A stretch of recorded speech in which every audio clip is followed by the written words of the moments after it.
রাধে রাধে সবাইকে। কেমন আছো তোমরা? নিশ্চয়ই ভালো আছো। এই আমি স্নান করে চলে এসেছি, এবার সিঁদুরটা পরে নিই। চুলটা গুটিয়ে ফেলেছি কারণ সিঁদুর পরতে নেই খোলা চুলে, মারা তাই বলে, ওটাই করি। এবার যেতে হবে, বেটুকে খাইয়ে দেব। যাই এবার, সব কাজ ছেড়ে বেটুকে খাওয়াতে বসেছি। দেখো, মাছ খাবে, ভাতটা যেই দিয়েছি টিভির দিকেই তাকিয়ে আছে, খাবার নাম নেই। এই খাবারটা মুখে নিয়ে বসে আছে, বলছি খা রে খা রে, খাওয়ার নাম নেই, টিভির দিকে হাঁ করে থাকে, খাবারটা মুখে নিয়ে বসে থাকে, কি যে কষ্ট।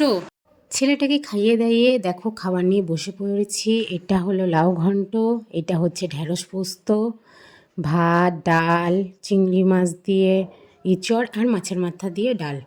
এবার খাবারটা খাওয়া যাক। রাত্রেবেলা বিরিয়ানি খেতে ইচ্ছা হয়েছে তাই নিয়ে এসেছে। কি এনেছে বাবা? তুমি খাবে? তুমি খাবে?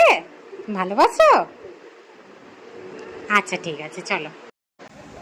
ছেলেটা আমার বিরিয়ানি খেতে খুব ভালোবাসে, তবে চিকেনটা খায় না। তো চলো আমরা সবাই খেয়ে নিই। দেখো ছেলে কি বলে। কেমন খেতে? ভালো?